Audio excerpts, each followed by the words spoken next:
Olá, sejam todos muito bem-vindos. Eu sou o Rafa Costa e estou aqui com o Marcelo Ferraz na nossa sala de edição, um podcast sobre pós-produção audiovisual. Salve, pessoal, tudo bom com vocês?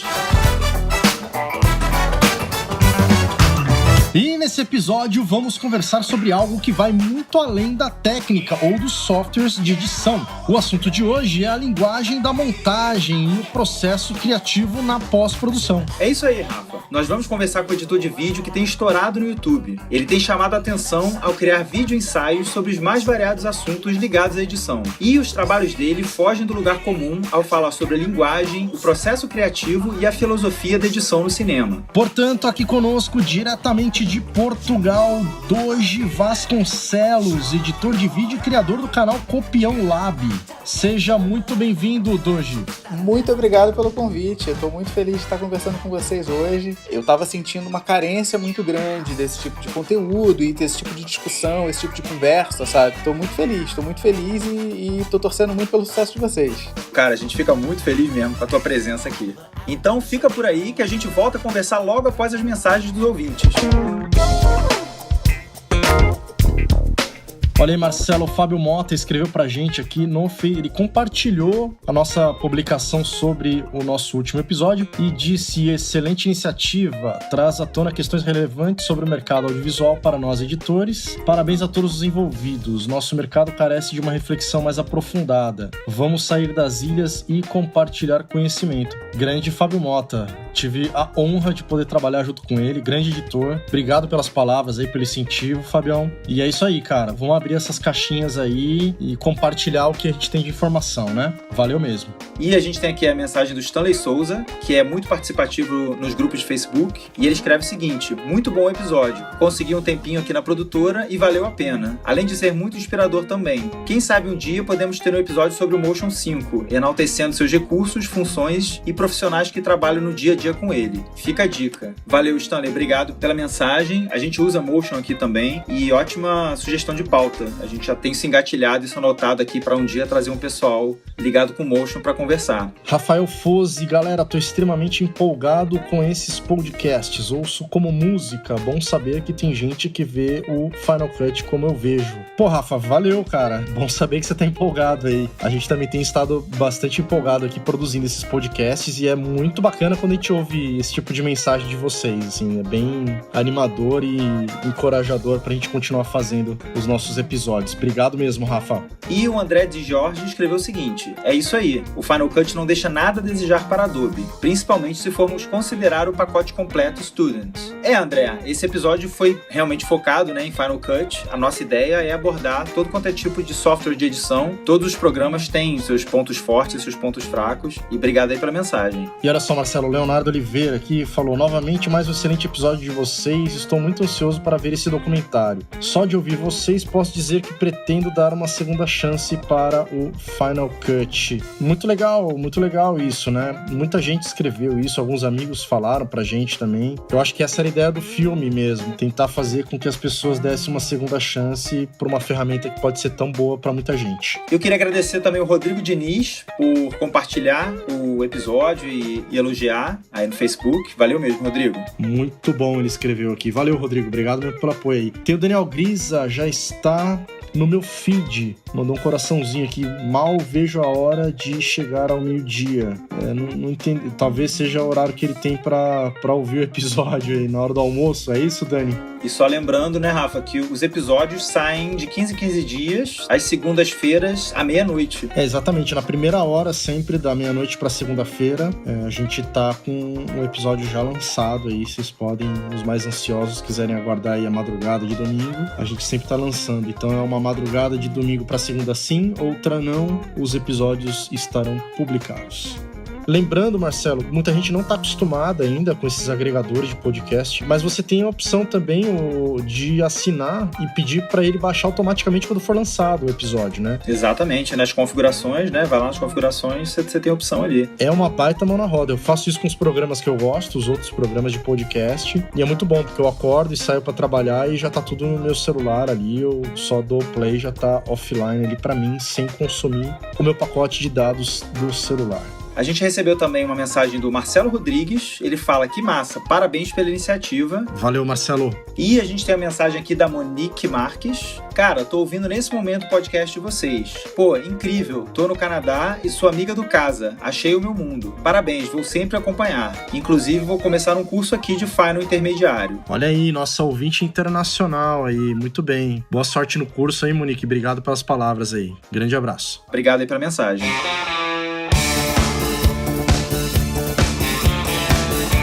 E um recado aí pro nosso ouvinte editor, uma boa notícia, saiu semana passada o Google Podcasts. O Google lançou o seu agregador nativo para Android. Se não apareceu aí para você na sua atualização do sistema operacional, dá uma procurada na Play Store, vai lá e digita Google Podcasts que vai aparecer o agregador do Google e o Sala de Edição já está também no Google Podcasts. Então agora a gente está no Google e no iTunes, que são as duas principais aí, né? Estamos em outros agregadores também, secundários, aguardando ainda a tão encantada inclusão no Spotify, mas enquanto isso, quem tem Android vai ficar com a vida um pouco mais fácil aí. Não só para o nosso podcast, como para todos os outros. Você vai poder assinar, baixar, enfim. Vai tranquilo que vai ficar mais fácil para você, ouvinte, poder acompanhar a gente aqui do Sala de Edição. E dia 1º de julho foi lançada a Pod Pesquisa 2018 pela ABPOD, Associação Brasileira de Podcasters. Então você ouvinte que tiver um tempinho disponível, acessa podpesquisa.com.br e colabora aí com essa pesquisa muito bacana que a ABPOD está fazendo em parceria com a CBN, com a Rádio CBN. É uma pesquisa que é muito importante, tanto para os produtores de podcast quanto para os ouvintes. É muito bacana o resultado que ela nos traz aí para a gente poder analisar o nosso público, a qualidade, o formato dos programas. Então, se você tiver um tempinho, nós agradecemos bastante a sua participação. Bora para a conversa com o Doge.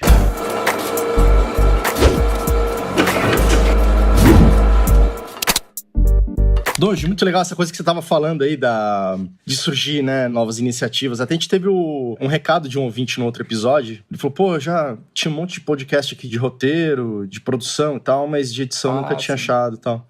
E aí eu falei, pô, estamos na torcida para surgir mais aí, mais iniciativas, né? Porque realmente a gente tá muito carente. É, cara, é tão pouco, né? E é uma coisa assim, né? Quando você tá... Eu, pelo menos, né? Eu fiz faculdade de cinema, mas eu tive aulas muito ruins de edição na faculdade, sabe? A faculdade foi muito importante para mim por uma série de outras razões, mas não pelas aulas de edição. E eu já trabalhava como editor quando eu tava na faculdade. Então era bem desesperador, assim. Onde é que eu aprendo? Onde é que eu consigo descobrir um negócio novo, sabe? E o meu início foi bem complicado, assim, foi bem difícil conseguir referências, foi bem difícil encontrar um caminho de aprendizado, assim. É muito bom ver que, pelo menos nesse momento, coisas estão começando a acontecer para facilitar quem chega, né? O mercado é muito dinâmico, tudo está mudando o tempo inteiro, assim. Provavelmente a experiência que eu tive não é a experiência que quem está entrando no mercado agora vai ter, mas já é uma referência, né? Já é uma coisa assim, olha, aquele jeito deu certo, vamos tentar estudar a nova realidade e encontrar os nossos novos caminhos, assim, né? E isso é que foi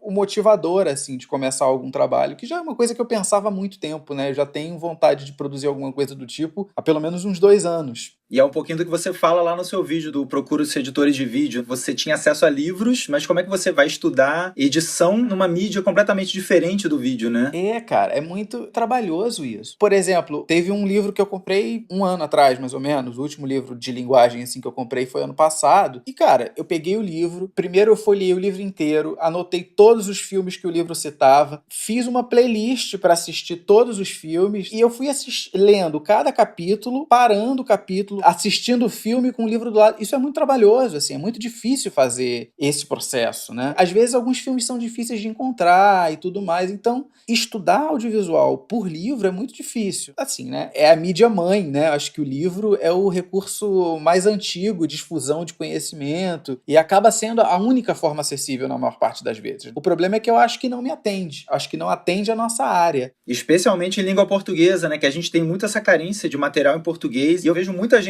com dificuldade mesmo, assim, porque também não tem um domínio grande da língua e tal, de inglês no caso, né? Uhum. E aí, quando a gente viu o seu canal, na hora eu falei, caramba, ele tá fazendo uma pegada que já tem canais lá fora, os canais gringos, mas em língua portuguesa. Isso é sensacional, assim. É, cara, porque assim, eu falo inglês mesmo há pouco tempo, né? Eu falava inglês, eu me virava com inglês, eu até lia em inglês já, eu já conseguia acompanhar canais gringos com legenda em inglês e tal, mas ano passado, quando eu pedi demissão e fui pra Irlanda, porque era um problema, assim. Já é tão difícil conseguir conteúdo para se estudar audiovisual. E se eu não estivesse falando inglês fluentemente, isso era mais uma barreira. Eu só fui me resolver com inglês realmente tem um ano, porque antes eu só lia em inglês, sabe? Eu conseguia comprar um livro e ler em inglês e tudo mais, mas eu tinha muita dificuldade de falar e de entender tranquilamente, entendeu? Eu queria só tentar dar uma contextualizada aqui. Você falou que você se demitiu, né? Conta pra gente um pouco a tua história. Como é que foi isso? Até onde você chegou e o porquê que você tá em Portugal? Então, cara, eu estudei muita coisa, né? No meu ensino médio, eu fiz escola agrícola, então eu estudei no Colégio Técnico da Universidade Rural, em Seropédica, e fiz técnico em agropecuária lá. E quando eu saí do técnico em agropecuária, passei 2 anos fazendo faculdade de economia na UERJ e estava muito infeliz com o curso, assim, estava muito infeliz. Eu já trabalhava instalando câmera de segurança, eu tive que aprender a editar alguns vídeos, porque quando rolava algum incidente no shopping, a gente precisava lá para fazer o registro e tudo mais, separar lá o trechinho de vídeo. O cara torcendo pra ter roubo, né, cara? Pra poder editar o vídeo, né? Pra poder mexer. Opa, quantos hoje? E não eram só furtos, né? Às vezes um carro bateu no estacionamento, entendeu? Aí, enfim, nesse período eu tava fazendo faculdade de economia e rolou um curso de teatro na UERJ. Quem dava esse curso de teatro até era o Antônio Pitanga, o ator. Na época ele tava fazendo uma novela na Record e ele tinha que faltar muito, assim. E todas as vezes que ele faltava, ia um substituto que era um cara maravilhoso, assim, José Araújo. E as aulas dele foram brilhantes, assim, né? As aulas do Pitanga eram até legais e tal, mas as aulas do Zé Araújo eram brilhantes. E eu comecei a querer estudar teatro. Falei, cara, eu quero fazer isso e tal. E aí eu assisti um documentário do Doutores da Alegria, não sei se você já viu esse documentário. Tem um palhaço no filme que ele era estudante de economia, né? E no filme ele fala assim, porque um dia eu cheguei na aula e o professor estava contando uma história, né, que o governo queimou arroz para poder regular o preço no mercado internacional e que ele tinha ficado pensando, que mundo é esse onde as pessoas queimam comida para regular preço? Eu não quero essa vida para mim. E o cara virou palhaço. Putz, sensacional. E eu falei, cara, é isso, eu não quero isso pra minha vida. Esse filme mexeu muito comigo. Eu falei, cara, é isso, eu vou largar a economia e vou virar palhaço. Mas acabei indo fazer cinema. Que aí eu juntei o fato, né, de que eu gostava da coisa do teatro e tudo mais, e o fato que eu já editava vídeo. O cinema me pareceu uma carreira um pouco menos sofrida do que fazer teatro no Brasil. Então pensei, olha, vou fazer cinema, né, que eu acho que me dá mais possibilidade do que fazer teatro. Eu fui bolsista do ProUni na PUC do Rio. Foi aí que as coisas começaram a se ajeitar na minha vida, assim, né, porque eu não conhecia ninguém que trabalhasse com audiovisual, nunca tinha conhecido, assim, sabe? Foi muito um salto no escuro. Não sabia o que me esperava, não sabia como seria a inserção no mercado de trabalho. A gente não tinha o YouTube como tem hoje em dia, né, que você pensa, será que vale a pena fazer faculdade de cinema? Vou botar no YouTube, aí tem 10 pessoas, 20 pessoas falando sobre como é fazer uma faculdade de cinema. Quando eu tomei essa decisão, não tinha essa opção, né? Na época só tinha, acho que o Guia do Estudante, né? Lembra disso? Tinha o Guia do Estudante, eu comprei o Guia do Estudante. Comprei o Guia do Estudante pra fazer isso, pode crer. E aí você ia lá no audiovisual, tinha, sei lá, 2 parágrafos, né, cara? E tinha 3, 4 faculdades, eu acho. Tinha 5 folhas de engenharia, 5 páginas de medicina. Aí você ia lá, rádio, TV ou cinema, tinha lá 3 parágrafos. Putz, cara, queria entender melhor do que isso, tá ligado? Aí você falava pra família, né? O pessoal, não, o importante é que você seja feliz, né?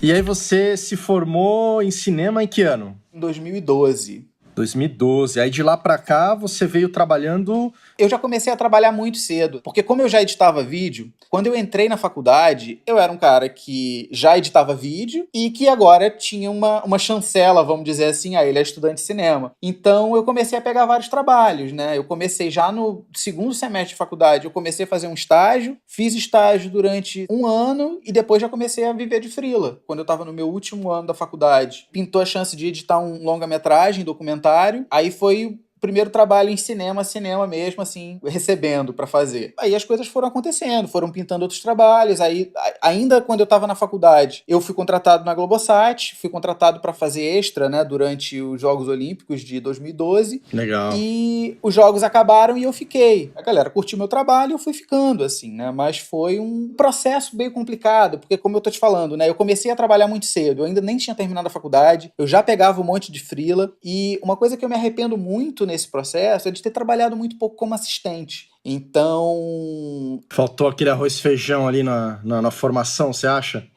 Eu acho que o que aconteceu foi que eu não tinha segurança do que eu fazia. Por exemplo, quando eu estava já na Globosat, eu já era um profissional, né? Já tinha carteira assinada lá de editor, mas eu tinha algumas coisas que eu não sabia e que eu ficava muito inseguro de perguntar, porque eu ficava pensando, cara, pode ser que isso seja uma daquelas coisas, assim, fundamentais, sabe? Super básicas e eu não... Por exemplo... Pega mal se eu perguntar, né?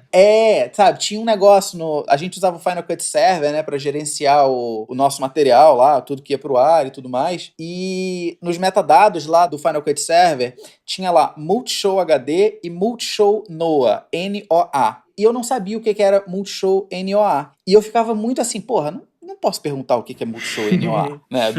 NOA deve ser um negócio, uma sigla para alguma coisa que eu deveria saber e não sei. E nunca perguntei o que era o Multishow NOA. Eu fui descobrir o que era o NOA quando NOA significa novo ONER. O ONER é o pacote de identidade visual de um canal, e aconteceu que o Multishow mudou de identidade visual uma época, antes de eu entrar, né? E eles criaram um metadado diferente lá, para quando as peças fossem feitas dentro da identidade visual nova, ela tinha que ser tagueada com aquele Multishow NOA. E foi só por causa disso. O processo aconteceu, a identidade toda mudou, já não existia mais peças na identidade anterior, só que o metadado nunca mudou, porque daria trabalho pra galera da programação, sei lá por qual razão. Sei que eles nunca alteraram o metadado e aquilo ficou um fantasma na minha vida. Quando um outro canal mudou de identidade visual, aí eles fizeram a mesma coisa. Não sei se foi o Viva, se foi o GNT, não lembro qual foi o canal que mudou de identidade visual também. Aí eles criaram uma tag NOA pra esse outro canal. E eu, putz, cara, eu tô esse tempo inteiro achando,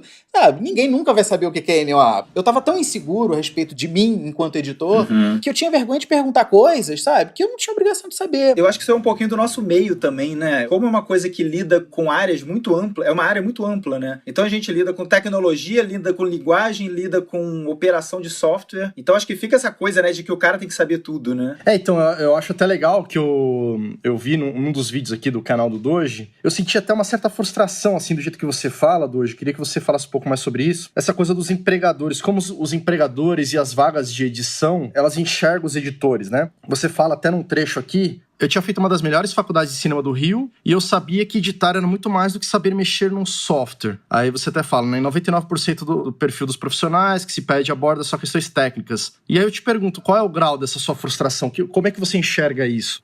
Mas porque assim, o que aconteceu nesse primeiro momento, dentro da Globosat, quando eu cheguei foi um mundo novo pra mim, assim, né? Porque eu realmente tive a oportunidade de explorar coisas e eu era estimulado a tentar trazer coisas novas e explorar caminhos criativos diferentes, assim. Mas fora da Globosat, isso não acontecia. Nesse vídeo eu falo, né, de quando eu fui pra entrevista, porque o cara que era meu chefe, o Alexandre, ele me pergunta, você quer fazer um teste? Eu falei, quero, com certeza. Aí ele, em qual software você quer fazer? Como assim, em qual software eu posso fazer? Eu posso escolher o software que eu quiser? Você vai me dar? Ele falou, cara, porque assim... O software que você quiser fazer, eu tenho aqui o Avid, tenho o Final Cut, eu tenho o Premiere. Eu vou avaliar o vídeo que você exportar, não o seu domínio do software. E aquilo foi muito assim, de caraca, cara, isso é o lugar que eu precisava estar, sabe? Lindo, né? Lindo, né? Porque eu costumo falar para as pessoas, assim, o software, cara, é o primeiro passo. O problema é que a galera se segura nesse negócio. Os youtubers, de uma maneira geral, que falam de audiovisual, os caras fazem review de câmera, fazem review de lente. Você vê nos próprios grupos de audiovisual, a galera posta um vídeo e fala, olha, usei essa câmera, essa lente. Cara, quando eu vejo um vídeo de alguém, a última coisa que eu penso é, porra, qual foi a câmera que ele usou? Em algum momento, esse questionamento, obviamente, ele vem, né? Quando a gente tenta fazer uma segunda leitura. Mas o primeiro impacto que uma peça audiovisual visual me causa, não é por causa da câmera, não é por causa da definição da imagem, entendeu? Isso tem que ser usado com alguma razão, precisa ter uma função narrativa, e é muito nessa tecla que eu bato o tempo inteiro. A motivação narrativa por trás de todas as nossas decisões, seja na decisão de um corte, seja na decisão do software que a gente vai usar, seja na decisão da câmera que a gente vai escolher usar, ou da lente, seja lá o que for. Pra que eu vou filmar um casamento em 8K se aquilo vai ser finalizado num DVD pro cliente, cara? Num DVD, não vai virar nem um Blu-ray. As pessoas se prendem muito à forma, né, cara? Ao formato, esquece do conteúdo, né? E eu acho que, assim, especialmente em relação a gente tá falando de câmera, de lente, e eu acho que pra software de edição, a coisa é mais difícil ainda de ser percebida, né? Você vai ver um filme, você não tem como saber em que aquilo ali foi montado. Montagem é montagem, né? Você tem até um exemplo, eu acho que eu comentei com o Doji, tem um youtuber que é o Casey Neistat, ele já fez programa pra HBO e era montado em iMovie. Eu acho o máximo isso, eu acho o máximo quando eu ouço uma história dessa. Eu uso o Premiere hoje porque eu pago uma licença só e eu tenho os outros softwares, sabe? Eu tenho o Photoshop, que, pô, tô sempre precisando fazer um negocinho no Photoshop, eu tenho lá o After Effects pra fazer alguma coisa ou outra.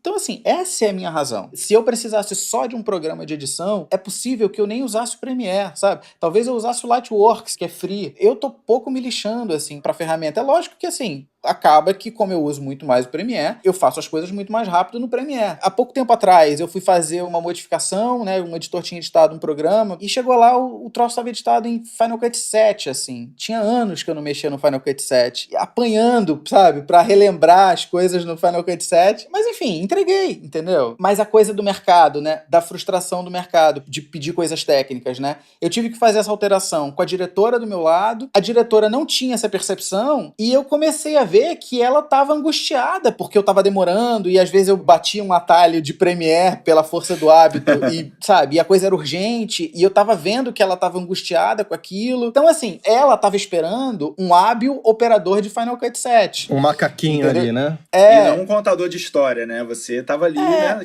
Que é o que a gente é, na verdade, né? E nem era o caso. Naquele momento ali, era um ajuste, né? Era um ajuste realmente que não exigia grande desenvoltura em storytelling. Realmente eu tava tapando um buraco, era uma urgência.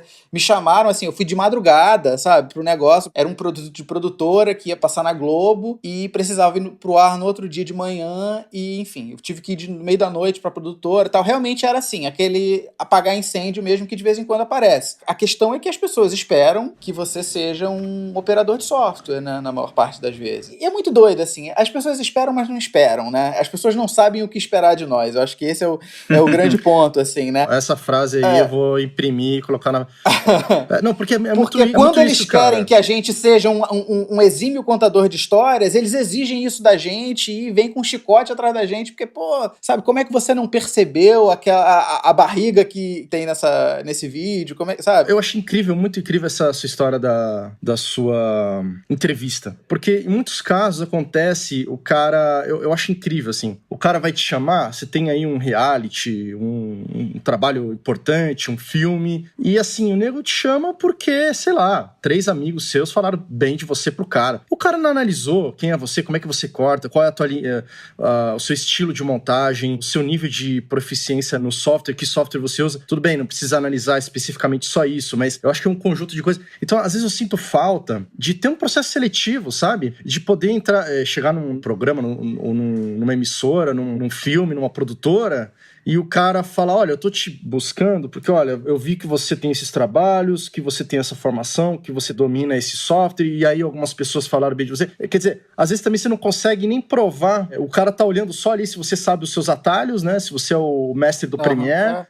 No seu caso, se você for pro Final Cut comer um milho ali no teclado, o cara já vai falar, não vou chamar esse cara aí, porque eu acho que ele é ruim. Tem um vídeo que eu cito um cara, o Thiago hoje tá no off, né? E, cara, se você for olhar a linguagem hoje do off, é o Thiago. Aquele era o jeito do Thiago editar. E o Thiago é surfista, entendeu? O Thiago é o casamento perfeito com o off. E acabou que, assim, ele teve a oportunidade de imprimir o estilo dele no canal. Outra pessoa hoje que chegue pra fazer off vai começar a reproduzir aquela linguagem. Mas essa linguagem é a linguagem do Thiago. Lá na Globosat, né? Você tem o Lamenza, por exemplo, fazendo GNT, o cara que trabalhava lá que era da minha equipe também, né? É um cara que você vê uma edição do GNT, você sabe, cara, foi o Lamenza que fez isso. Aquilo que você falou, de quando você contrata um editor e você não tá olhando o estilo do cara, né? Porque, cara, cada pessoa tem o seu jeito de contar a história. Cada pessoa tem o seu jeito de cortar. Por mais que a gente pegue, né? Eu vejo um negócio legal que uma pessoa fez, vejo um negócio legal que outra pessoa fez, eu tento sempre imitar, vou juntando essas referências, né? Pra criar o meu a partir dessa coxa de retalhos de gente que eu vejo coisas legais fazendo. Quando a gente é contratado, a gente não é contratado a partir de como a gente montou a nossa coxa de retalhos, entendeu? E eu acho que isso é que é o grande problema, porque quando fazem isso, a coisa funciona e funciona muito bem.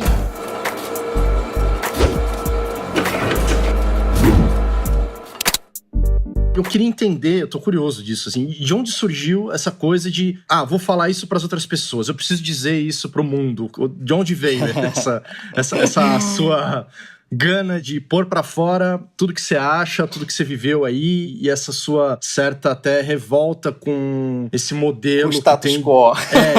De valorização do técnico. Não é que eu desvalorizo o técnico, assim, né? Acho importante dizer isso. Não é que eu desvalorizo, assim. Eu recorro a essa galera que sabe tudo o tempo inteiro, sabe? Quando eu não sei das coisas. Eu preciso dessa galera que sabe tudo do software pra me ajudar quando eu tô numa situação em que eu não sei como fazer. Acontece que pra mim foi meio traumatizante, assim, né? Esse momento em que, cara, eu passei muito tempo fazendo vídeo institucional. Era desesperador quando eu tava fazendo vídeo institucional. Eu lidava, às vezes, com pessoas do marketing, de uma empresa de não sei o que lá, que o cara não tem contato nenhum com audiovisual. E é muito difícil você explicar algumas coisas pra essas pessoas. Muitas vezes, tipo, eu fiz um institucional pra Chevron, sabe? Uma puta petrolífera internacional, e as pessoas pediam modificações, e eu falava, cara, mas olha só, se eu fizer isso, o vídeo vai ficar ruim. Eu falava, não, tudo bem. Eu falo, cara, tudo bem, sabe? Aquela dorzinha assim, no coração, né? Como assim tudo bem? Entendeu?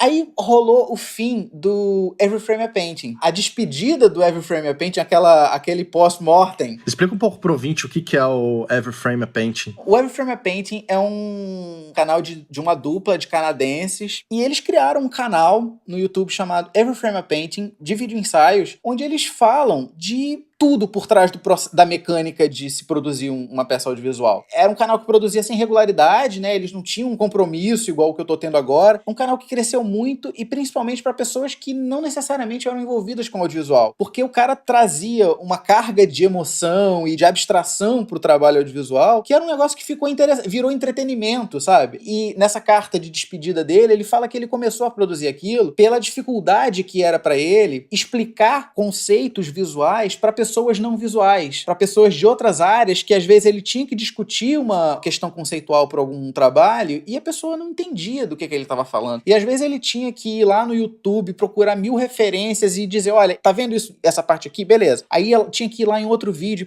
dar um outro exemplo. E aí ele resolveu fazer um canal que botasse para fora tudo que ele achava que ele precisava explicar para o mundo, sabe? Tudo que ele precisava explicar para essas pessoas não visuais. E nasceu o Every Frame a Painting, que acho que foi o melhor canal de vídeo ensaios que apareceu no YouTube até hoje. O canal acabou, quer dizer, acabou assim, né? Eles pararam de produzir, o canal tá lá ainda, mas eles não estão produzindo. Tem acho que 2 anos que eles não produzem nada. A gente tem uma explosão de ensaios em forma de vídeo, não só na parte de audiovisual, né? Sim, hoje o vídeo ensaio é um formato, né? Você tem o vlog, você tem todos esses formatos da internet, o vídeo ensaio virou um formato, que não é uma coisa que nasceu da internet, né? Você tem filme ensaios já desde que o cinema é cinema, que você tem filme ensaios acontecendo. Teve um cara que explodiu há muitos anos, que eu acho que é Rob Ager. Ele fez um ensaio sobre o Iluminado, e aí esse cara meio que deu uma explodida, assim. Eu acho que ele é até anterior, ele é bem lá pra trás no YouTube. O Orson Welles tem o F for Fake, é um filme ensaio maravilhoso, assim, né? Tem um vídeo ensaio no Every Frame a Painting falando sobre o F for Fake, falando que ele aprendeu a fazer vídeo ensaios analisando o F for Fake, né? O F de falso, que é um filme fantástico, assim. É um documentário, mas não é documentário. É o Orson Welles. Brinca com a linguagem, brinca com o que é verdade, o que não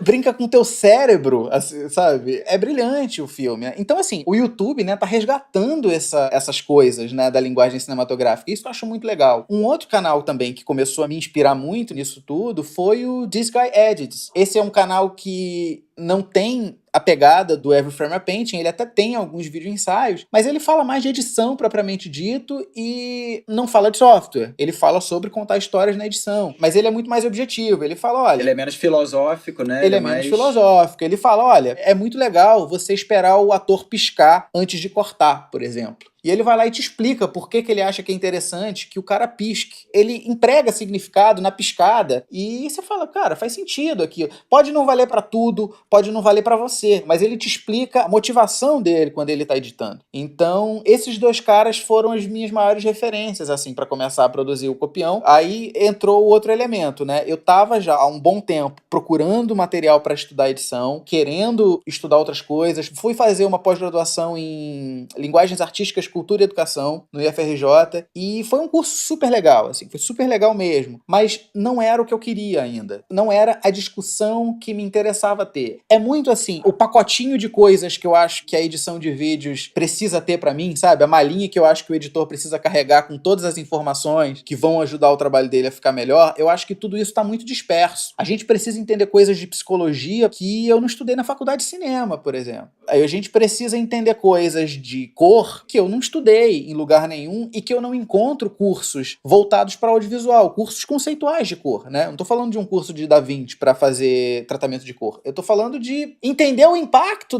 de um certo tratamento de cor no espectador. Isso tá muito disperso, assim, né? Você não tem um lugar que converse, que convirja para isso tudo. Então, assim, eu tô tentando trazer aos poucos. Fiz um vídeo lá de psicologia da edição, fiz um outro vídeo lá falando de storyline, fiz um outro vídeo lá falando da ideia de roubar de outras pessoas. Aliás, nesse vídeo do storyline, você fala uma frase muito legal. Você fala, não adianta ter imagens lindas, corte perfeito, ritmo fenomenal, se você não sabe nem o que você tá falando, né? É muito doido, assim. Recentemente, rolou aquele vídeo da Turquia, não sei se você chegou a ver, esqueci o nome do cara que fez. D'Alessandri. É, um vídeo que viralizou, super legal. E agora tá todo mundo usando as transições que o cara usa nesse clipe. Ele fez até tem uma propaganda do iPad Pro, Any Given Sunday. Eu assisti na hora da apresentação do Keynote e eu falei, pô, já estão imitando o D'Alessandri até na Apple. Aí eu fui pesquisar o vídeo e eu vi que o filme é dele, inclusive. E agora realmente todo mundo tá fazendo, né? Esses cortes escondidos. E vira um vício, né? Sem motivação, muitas vezes. O cara pegou aquilo, ele pegou um recurso, um elemento, né, o dessas transições, explorou ele ao máximo, assim. Ele tipo mostrou, olha tudo que é possível fazer com essa transição. Mas o que não significa que a gente tenha que fazer vídeos inteiros repetindo o que ele fez. Eu acho que esse vídeo da Turquia dele, eu encaro muito assim como um desfile de um estilista numa semana de moda, assim, sabe? Ele vai lá, mostra aquelas peças conceituais de roupa e não necessariamente aquilo é pra ir pra loja, entendeu? No dia a dia você não usa aquelas roupas. É bonito, mas não tá contando uma história, né? É esticando barbante pra ver até onde ele aguenta ir e dizer, olha como a gente consegue ir longe, entendeu? Se você começa a andar com aquelas roupas de passarela na rua, a coisa começa a ficar muito acharia legal até, né? Acho que o mundo ia ficar mais louco se a gente começasse a fazer essas coisas. Mas, assim, né? Só que tentando criar um paralelo, né? O cara pegou um conceito, explorou esse conceito ao máximo e, de repente, todo mundo começa a reproduzir aquilo exaustivamente. Aí isso eu já acho que não é tão legal. Essa coisa, assim, né? De saber o momento de usar as coisas, sabe? Saber o momento de usar uma transição. Porque a galera fala, porque, pô, o legal é usar corte seco, entendeu? Não necessariamente. Às vezes você bota um fade no meio do negócio e fica sensacional, entendeu? É ter aquela maletinha, né? Eu gostei muito dessa tua metáfora, do editor ter a sua maletinha e, cara, você tem tudo ali. Então você puxa e você não vai ficar puxando 10 itens iguais, né? Você vai ter que equilibrar aquilo ali, né? Eu queria me posicionar aqui. Eu tenho uma coisa, cara... Dissolve. Eu gosto tanto de Dissolve, cara. Eu acho que o pessoal tem tanto preconceito com Dissolve e funciona tão legal em algumas situações. Eu acho mas que tem não, o seu parece tempo, que em muitas emissoras eu lembro que era proibido. É regra, ó, não. É proibido usar Dissolve. Porra, como assim, tá ligado? Mas isso é uma herança dessa mentalidade de que a galera não pode... De que a galera é muito mecânica. Você tem que dizer pro cara, porque o cara não tem capacidade de perceber que é momento ou não é momento de usar um dissolve, então você tem que dizer pra ele, não use dissolve. Então, assim, vamos botar a galera pra pensar sobre o porquê de usar dissolve. Tá aí, vou começar a pensar num vídeo ensaio sobre dissolve. É legal. Fala sobre wipes também, que é interessante, né? Você tem Star Wars usando e dá uma discussão bacana. Não, e é legal que não é que ele usava, ele usa até hoje. Se você pegar todos os filmes, virou uma linguagem. Mantiveram a assinatura visual. Hitchcock usa dissolves o tempo inteiro, em vários filmes. Psicose tem vários dissolves assim, que alguns até que eu nem gosto muito. Eu falo, cara, não precisava. Mas assim, o cara usa, entendeu? E você vai dizer pra Hitchcock que ele não podia fazer alguma coisa, sabe? O cara era o mestre da linguagem, sabe?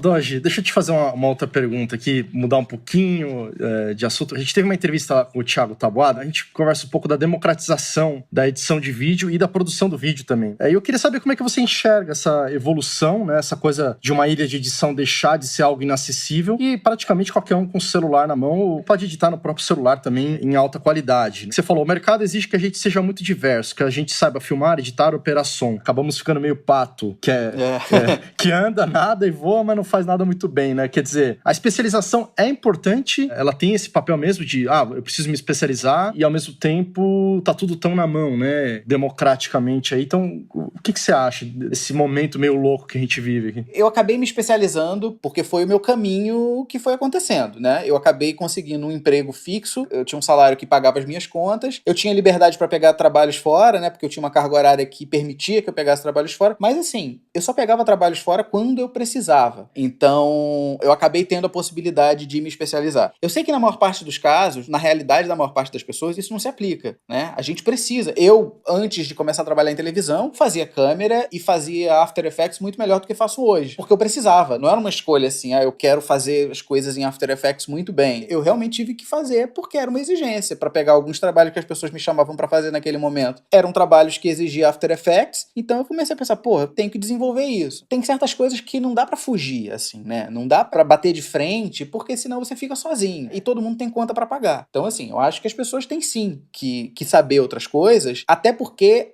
hoje é possível saber outras coisas. As ferramentas ficaram muito baratas e a gente tem a internet hoje com um monte de conteúdo. Talvez não tanto conteúdo conceitual, mas um monte de conteúdo técnico.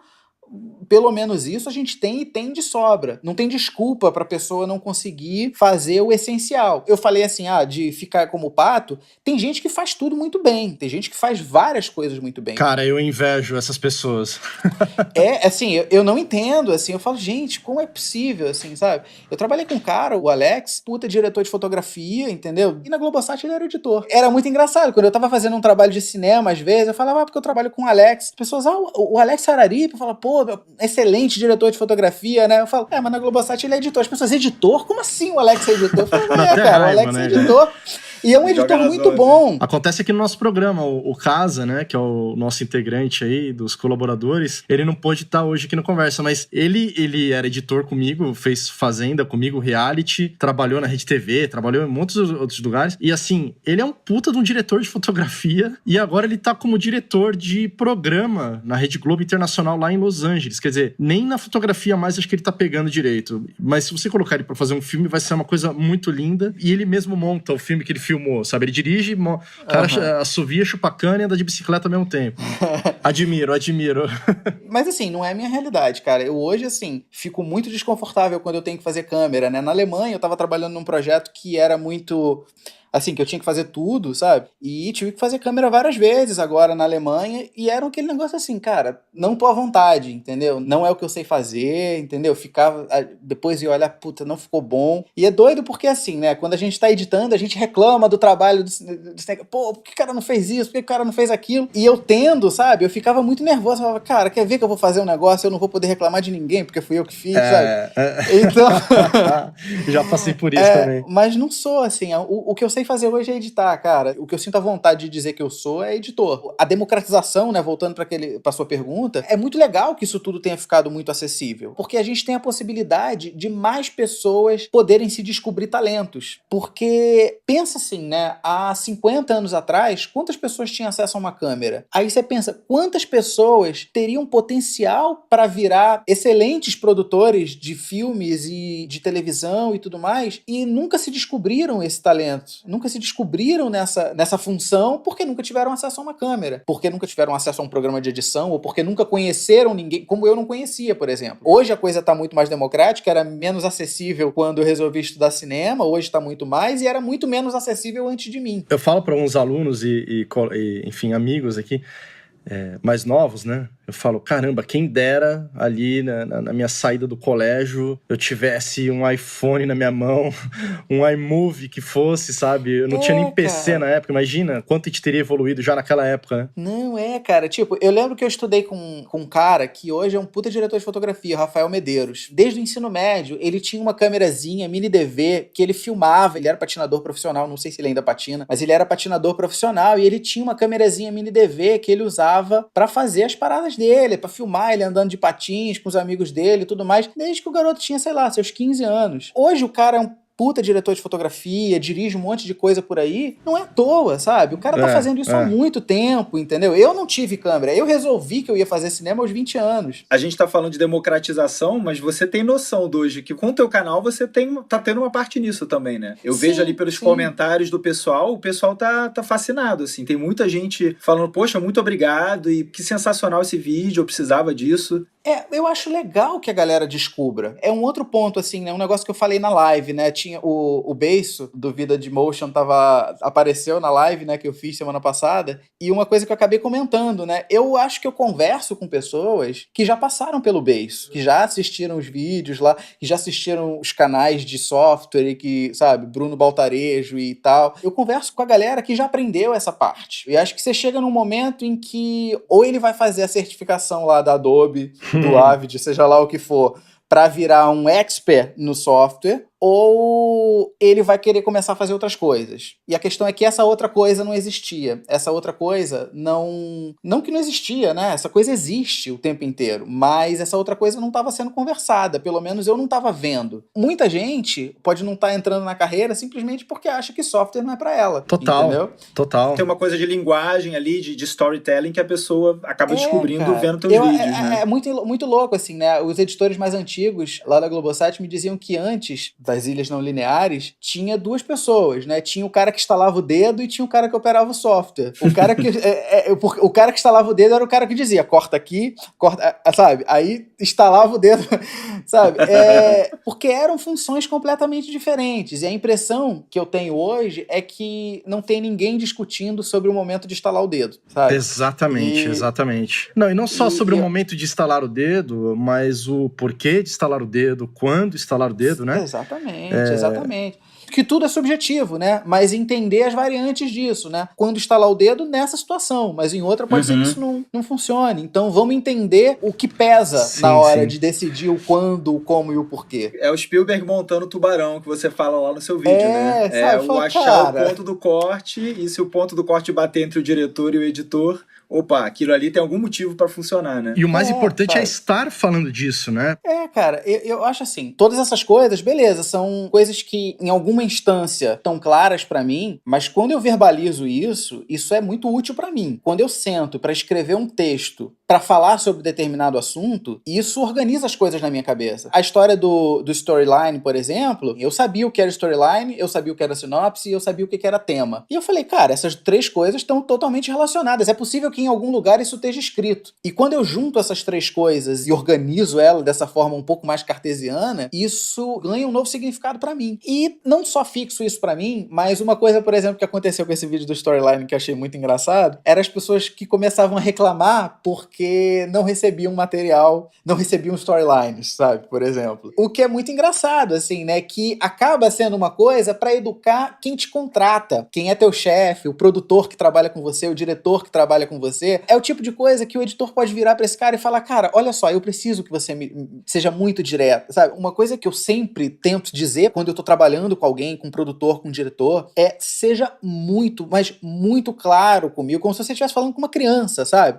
Se eu tivesse 5 anos, porque pra mim não tem nada pior do que ficar uma semana trabalhando num projeto e depois de uma semana você dizer que não era aquilo. E eu tenho uma dificuldade que é, pra eu chegar num determinado resultado, pra eu chegar numa ideia, eu tenho que jogar fora um monte de outras ideias. Tem uma série de caminhos que eu deixo de seguir quando eu escolho um. E, cara, esses caminhos que eu deixei de seguir, pode ser que eu não consiga voltar nesses caminhos, entendeu? Um briefing muito claro, assim, né? Um briefing preciso, pra mim é fundamental pra não jogar fora ideias que talvez fossem muito boas, sabe? Eu li um livro há pouco tempo chamado Cutting Rhythms. Esqueci o nome da autora agora, mas o livro é sensacional. Ela é professora de cinema numa universidade na Austrália e ela propõe um negócio chamado on-screen drafting, rascunho de tela, um negócio assim, que é basicamente entregar a construção narrativa pro editor. Você tem um filme pra fazer, você pega o celular, pega 2 pessoas aí, bota elas pra falar e começa a filmar com o celular e faz o filme do jeito mais rápido e barato possível. Aí pega isso e manda pro editor editar. Quando esse cara sentar pra editar, ele vai perceber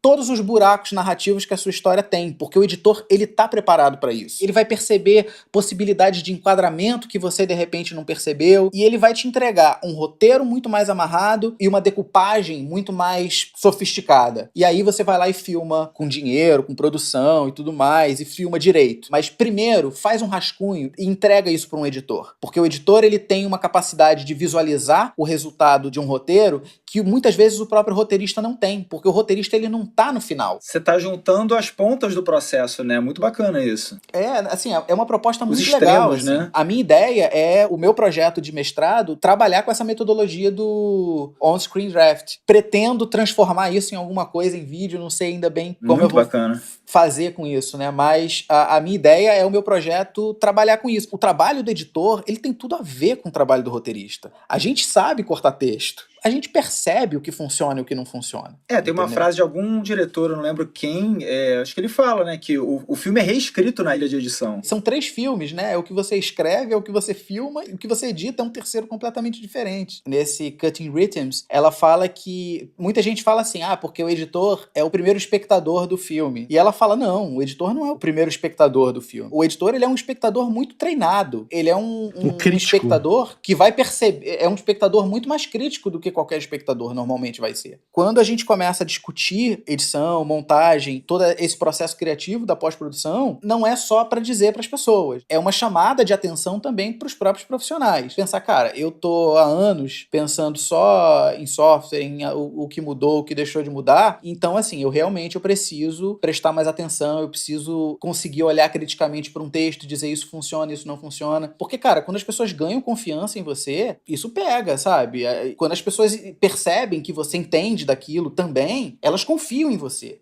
Várias vezes, assim, eu liguei para redator, liguei para roteirista e dizer, cara, olha só, eu acho que vai ficar melhor se a gente cortar isso, isso e isso. Você quer vir aqui dar uma olhada? E ele falava, não, cara, fica à vontade, pode cortar. Se você acha que vai ficar melhor, confio em você. Porque você conquista isso. Obviamente, isso não acontece de uma hora para outra. Eu trabalhei com gente muito, muito generosa, assim, né? Eu sempre falo isso. Eu acho que eu dei muita sorte. Existem pessoas difíceis no mundo e nem sempre você consegue construir esse tipo de relação com as pessoas. Nem todo mundo te dá abertura para essas coisas.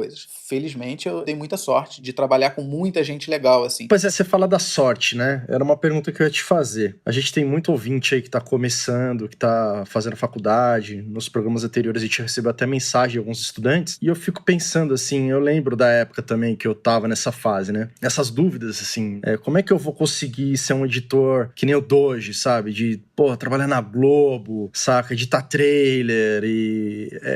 tem sorte, tem competência... O que você acha? Cara, eu acho que tem um pouco de tudo. Assim, né? Eu acho que a gente e a forma como o mercado está se comportando agora é muito, muito positiva para o que está acontecendo. Você não precisa trabalhar na Globo, você não precisa estar fazendo longa-metragem para estar fazendo um negócio legal que você vai curtir e que vai pagar suas contas. Infelizmente, não é todo mundo que vai conseguir trabalhar numa grande empresa, não por falta de competência. Isso, infelizmente, é uma realidade. A parte boa é que isso era uma barreira para se realizar profissionalmente há 20 anos atrás. Hoje em dia isso não é mais. Uma coisa que eu falo na live, por exemplo, que quando eu fui trabalhar lá foi por sorte, foi porque a pessoa do RH furou o cara que era meu chefe. Isso é real, assim. Eu não conhecia ninguém que trabalhasse lá. Depois de 5 anos, assim, trabalhando lá, se eu tentasse fazer um mapa de de connect, né, de network, para ver se eu teria possibilidade de conhecer alguém que me indicasse para trabalhar lá, eu continuaria não tendo. Então, assim, ir trabalhar lá foi sorte. Quando a galera bate, assim, na tecla da meritocracia e tudo mais, fala, porque se você lutar...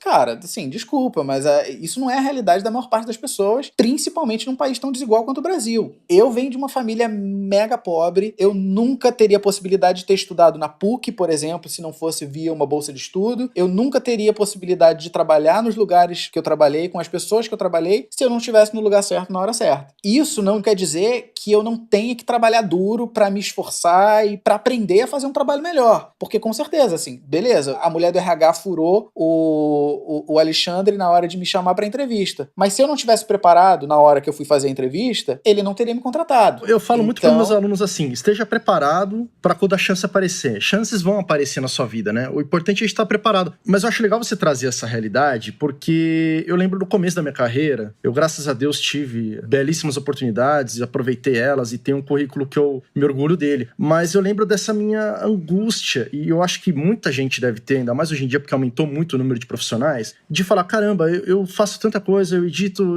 por que eu não tô na Globo? Por que eu não vou pra uma Olimpíada? Por que eu não faço um reality, né? E dizer que, cara, realmente é isso. Eu me identifiquei muito com você disso também. Todas essas vezes que eu também fui chamado pra um monte de trabalho, foi muita sorte, assim. Porque eu conheci um cara, não sei aonde, que era amigo do outro, que me chamou, sabe? Que é uma falha, até que eu falei agora há pouco, sobre essa coisa de não ter processo seletivo, que às vezes eu gostaria que tivesse. Acho que seria muito mais legal, muito mais justo. Mas não é. Nossa área é quem...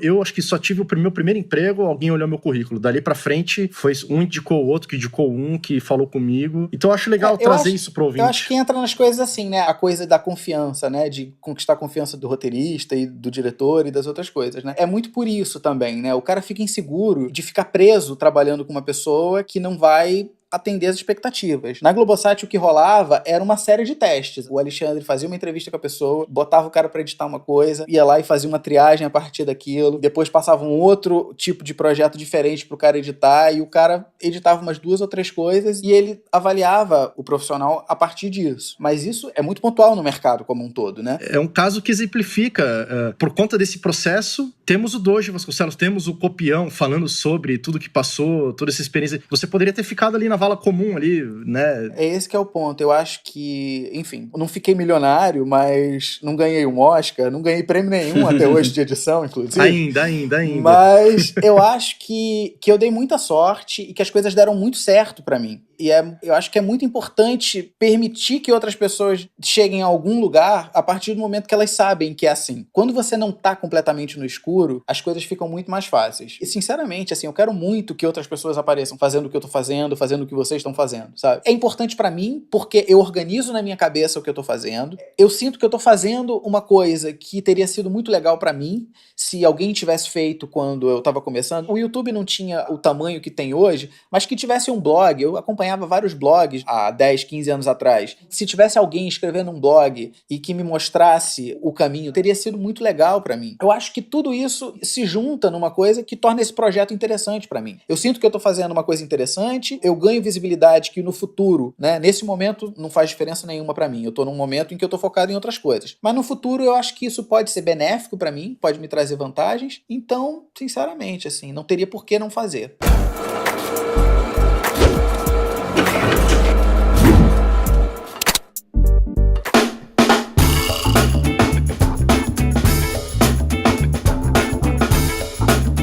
Doge, muito obrigado, cara. A gente tá muito feliz com a tua presença aqui. É muito legal como a internet possibilita esse tipo de encontro, né? Da gente juntar pessoas com cabeças parecidas, em continentes diferentes. A gente fica muito feliz, assim, desse encontro de Copião com o Sala de Edição. Nossas portas estão mais do que abertas para você estar aqui com a gente, pra gente trocar ideia, pra gente discutir. Se você quiser trazer pauta pra gente também. A gente tá super feliz, assim, desse papo ter acontecido e eu espero que tenha muitos mais aí pela frente. Pô, com certeza. Vamos repetir, vamos fazer esse papo no Copião agora. Fico muito feliz. Pô, bacana. Convido vocês pra gente trocar uma ideia lá pelo Copião também. Dessa vez com vídeo. Legal. Mas, cara, curti muito esse papo com vocês aqui. Muito legal. E é muito legal, né? Porque a internet não é só hater, né? A internet não é só ódio, não é só gente brigando por causa de política, né? Exatamente. É muito bom a gente poder encontrar gente, assim, né? Eu achava que tinha muito poucas pessoas interessadas em falar sobre as coisas que eu tô falando, né? E agora eu vejo um monte de gente se aproximar, gente que comenta, gente que aparece, pessoas que me mostram outros produtores que eu não conhecia. E olha, tem esse cara aqui fazendo isso, entendeu? Marcelo me mandou o Twitter de um cara esses dias. E é muito legal a gente ir se descobrindo, né? E trocando referências, né? Acho que essa é a coisa mais legal da internet, né? Fico muito feliz de ter trocado essa ideia com vocês. Fico muito feliz de vocês estarem fazendo esse trabalho. E vida longa aí a sala de edição.